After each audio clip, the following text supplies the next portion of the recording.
তো বন্ধুরা কেমন আছো? আশা করি অবশ্যই ভালো আছো। তোমরা অবশ্যই জানো যে রোনাল্ডো একটা ইউটিউব চ্যানেল খুলেছে, যে চ্যানেলের মধ্যে মিলিয়ন সাবস্ক্রাইব এসেছে এবং তার চ্যানেলের মধ্যে অনেক পরিমাণে ভিউজ এসছে।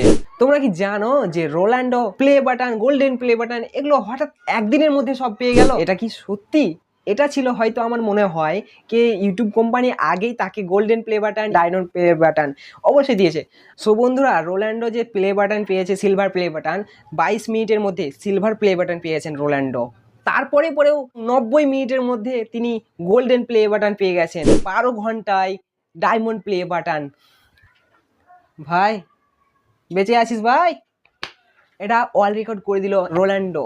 এখন যে একটা কথাই যে মিস্টার বিস্টকে কি এগোতে পারবে? যেভাবে রোনাল্ডো সাবস্ক্রাইবগুলো একদম ধাপে ধাপে ধাপে একবার 36 মিলিয়ন হইতে এলো মনে হয়, মানে বোঝাইছে যে রোনাল্ডোর ফ্যান ফলোয়ার কতটা। এত কম সময়ের মধ্যে কিভাবে সে পেলো silver play button, golden play button এবং ডায়মন্ড প্লে বাটন?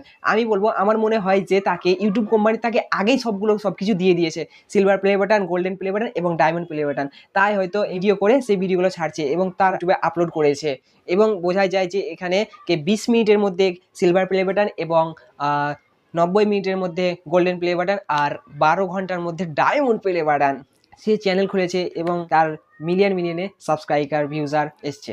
আসতে পারে, এটা একটা স্বাভাবিক ব্যাপার না, কারণ সে একটা ফেমাস, বিখ্যাত, তাই জন্য এত সাবস্ক্রাইব এসছে এবং ভিউজ এসছে।